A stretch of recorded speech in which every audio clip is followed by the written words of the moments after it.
Hello everyone, hope you're doing well. Today we're going to talk about the BV-155. This is the new Battle Pass vehicle. But before we do, there is a more serious message to chat about. Now, if you are just interested in the BV-155 review and thoughts, there will be a timestamp, so you can just go to there in the video so you can miss all of this stuff.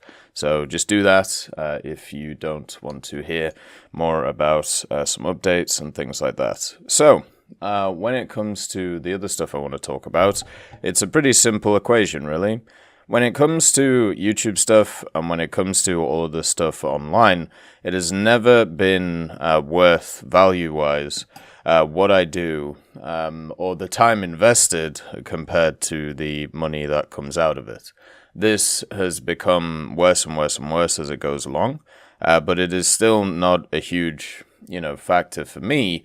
It's just something that's becoming more of an economic reality. We did a little bit of a calculation last November, and basically, with every hour which was seen as, I suppose, work when it comes to YouTube, when it comes to Twitch, when it comes to Discord stuff, and everything else, the average hourly rate was about $2 Canadian an hour, which of course is very low. When you compare that to what the average wage is where I live, it's $15 an hour, showing how this has never been economically viable, at least for me, in a big way. Now, luckily, I also work a full-time job, which means that I can do this stuff and kind of supplement it all with that, and I can always do this as a hobby, which is what I'm going to do going forward.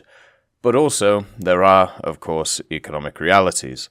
The time that I'm spending doing the YouTube stuff, and doing the Twitch stuff, and doing everything else could be used doing other things to be able to shore up my family and shore up other areas of life. And this is kind of the crux of the whole thing. I enjoy doing all of this stuff, but at the same time, it is on average investing 300 to maybe 350 hours a month doing all of these things when that could be used in other areas, making a hell of a lot more money and making sure that, everything is prosperous for the next generation of my family. And it's becoming harder and harder to justify what I do here, even though I really enjoy it. The issue is obviously the monetary side of it. So the one way to supplement these things, because the vast majority of people on this channel use AdBlock, which is fine, I actually use it sometimes as well when websites are annoying me, but one of the ways to supplement this is through sponsorships. And the issue with doing sponsorships is a lot of people go after you and you get a lot of aggression targeted at you for taking them, but it is one of the only ways to supplement what you end up doing. So basically, today, or at least on Twitch, I've been doing a sponsorship with Raid, and it's a simple one. All you have to do is download, the game through the link, and then, complete the tutorial. It takes maybe about 30 minutes at most, and it also gives you a little bit of a area in the game. It's also a paid promotion, so the more people that do it, usually the more value I get out of it. I'll leave the link in the comment if you do want to support the channel, and if we do hit our goals on it, then I'll guarantee a year more of doing all of this stuff. Now, that means I'll be, going at full throttle, as I always do when it comes to this. Health-wise, I'm doing really good. I'm working out pretty much every day. I'm eating really well. I'm eating tons of salads, eating tons of protein. I'm feeling really good. I'm feeling much better physically than I have done in a very, very long time. When it comes to mentality, my mentality is really good as well. And, it's probably been seen through the YouTube stuff itself. I am, pumping out more. I'm being way more efficient. I'm being able to do way more stuff because I just feel better. I don't feel really stressed. I feel really relaxed about everything. But as the new year comes in and as more economic realities become more, I suppose, on top of us, it's going to become harder to do the stuff like this. So what I want to do is just how I believe in this stuff and how I put a ton of time into this stuff. I want to see if it is reciprocated, is probably the best way of putting it. And this would be one of those ways to show that it is reciprocated, the work and the time that I put into it. So it's as simple as that. If you want to support the channel, if you want to, keep this thing going, the best thing to do would be to click the link in the pinned comment, give the game a go, and then that's really about it. And as I said, if we hit the goals, which are not huge ones, I'll make sure to keep doing this for an extra year, and then after that, we'll see where we're at.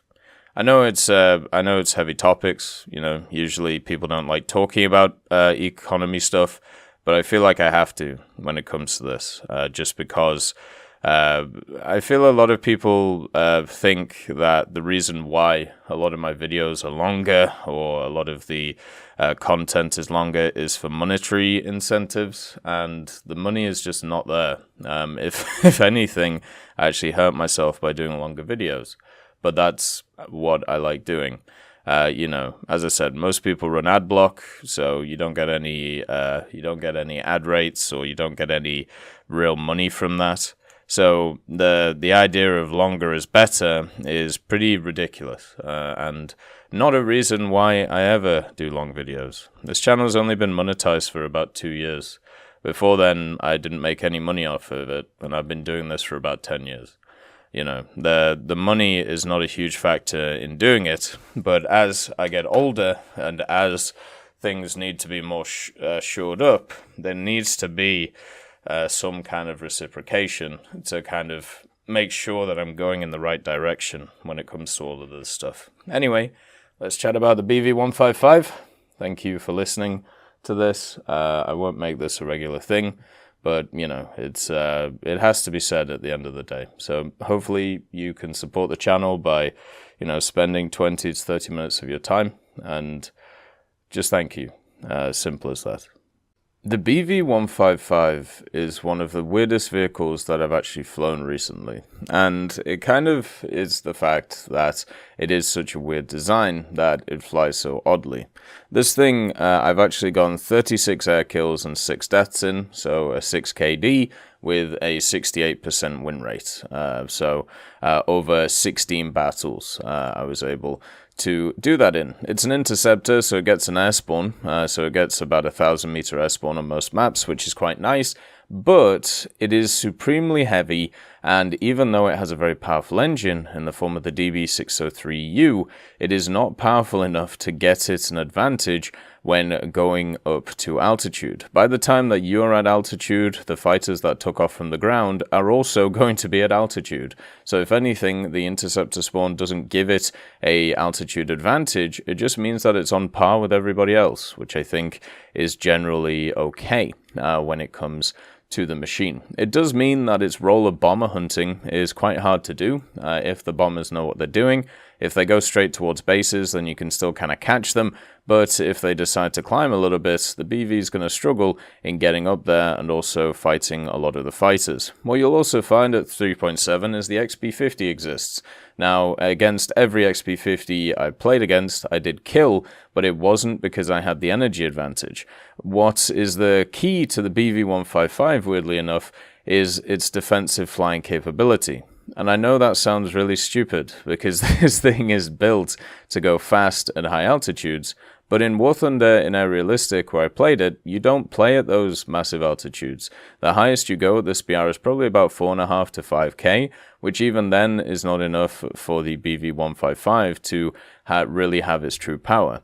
What ends up happening is the enemy, or your allies and your enemies fight around about 3 to 4k, and then everybody gets forced down into the ground, and then they fight at 1k. So as a pilot, you have to work out, do you want to be part of that initial hit and then kind of drag everybody down to low? You usually want to do stuff like this in Yaks and Levechkins because they have really good mid to low altitude performance. So push stuff down and then beat them. Or do you want to be the secondary attack? So once people have been pushed down, you come in and annihilate them. And stuff like the BV155 can do both roles, but it's better at the second role than it is the first. Now, what happens a lot of the time with this, because you don't have the greatest climb when it comes to the first 2,000 to 3,000 meters, other things will outclimb you, and therefore they'll have an energy advantage. But one of the things that I found with the BV-155 is if you get engaged, if you can survive the first hit, then you are actually able to outmaneuver a lot of fighters which exist. Around 200 to 400 kilometers an hour, this thing is supremely maneuverable. There's this feeling that a plane gets on the dev server when its flight model isn't fully finished, and it feels floaty is probably the best way of experiencing it. It doesn't feel like it has the weight that it actually, well, has. And the BV-155 is no different. This thing, with the way its elevator works, its elevator is tiny, but it just loops so effortlessly, even at really low speed. The major issue with this thing is actually its ailerons. It doesn't really roll very well, but its rudder and its elevator are really strong. So if you can defensively fly in a head-on, and then you can rotate with your rudder and your elevator, you can get a ton of kills on people who aren't able to rotate as quick as you are. You just got to watch out for the aileron roll, because it's going to be hard to get your machine out of the way in the first place. So overall, it's just a really weird setup. I thought this thing was going to be okay, we're going to go fast, we're going to go hard, kind of like the Focke-Wulf D9 or stuff like that, the Do 335. We're going to go fast, we're going to go hard, and we're going to annihilate stuff. But instead, I'm getting much more of a TAR 152 H kind of idea from this, where you're able to loop really effectively and you're able to use those wings to be able to stabilize pretty well. It's obviously way worse than the TAR 152, which is at a much higher BR, but this thing does feel good to be able to do those maneuvers. You just lose a bit more energy, but you gain a decent amount in the dive as well. This thing can dive up to about 720 kilometers an hour, but you don't really want to go over 700 because it stiffens up pretty hard, and therefore getting guns on target's quite hard. And with the combination of, diving and then the aileron roll issues, sometimes the guns are really tough to get on, but at least the rudder and the elevator don't get too stiff, so you can loop pretty effectively and get back on targets. The weaponry that this thing has is really good. So 220mm, the MK108 is kind of just there for show. Obviously low velocity, it's going to be good against bombers, but not really anything else. Your main firepower from this is the 20mm. They hit like a truck. They just annihilate stuff when it's around. But the main thing I can say about the BV-155 is it is definitely not the best fighter out there. I feel like if I was in like a Spitfire at this BR, I could eat it alive. If I was in any turn fighter, I could pretty much eat it alive, because this thing doesn't have the raw energy or raw speed to be able to get away from engagements once it's in them. But against stuff like XP50s, which are at higher energy than you, against stuff like King Cobras, P-39s, even stuff such as Typhoons, I would actually fancy my chances in this thing because of its extreme maneuverability that it has. It's also pretty easy to land because it has a quite low stall speed, which is quite nice. The cockpit is abysmal. If you're a simulator player, the cockpit is super bad on the machine itself. It's really cramped and very hard to actually get stuff going with it. The actual cockpit looks really nice. It's just whoever designed it did not design it with the idea of, visibility frontally as a thing. It has a lot of visibility above it and behind it, just none going forward. It does have a scope though, which is pretty interesting to see. So you could use that, I suppose. And the overall design of the machine is just so wonky and weird. But at least it's interesting, and I think overall a lot of people are going to enjoy this one, but they're going to get a completely different experience to what, they believe that they should have. Playing at high altitude just doesn't work at this BR in War Thunder. It doesn't really work at many BRs in War Thunder, but you still can make this work at mid-altitudes with the support of your team. And with the guns that it has, with the loop that it has, with the combat flaps that it has, it is able to be useful, and it is able to be a bit of fun. Would it be my first choice vehicle around this BR? No, that would still be something like a Spitfire or even a Zero, but I still think this has a place, and I've done pretty well in it even with its speed issues. As always, I hope you have a wonderful day, and I'll see you next time. I'd just like to thank Nicholas Richardson, Elove Goat, Pyman675, Winter Scientist, Merciless Reaper, Jerry Prevolt, Megadino King, Orange Tail, Teddy, John Ryman, Universe, Ambrosius McClellan, Daniel Stanton, Moxie, B. Young, Uncle Bean, Sem Arslan, Derek R., Bareen, Lafouche, and Samuel Slick for supporting the channel.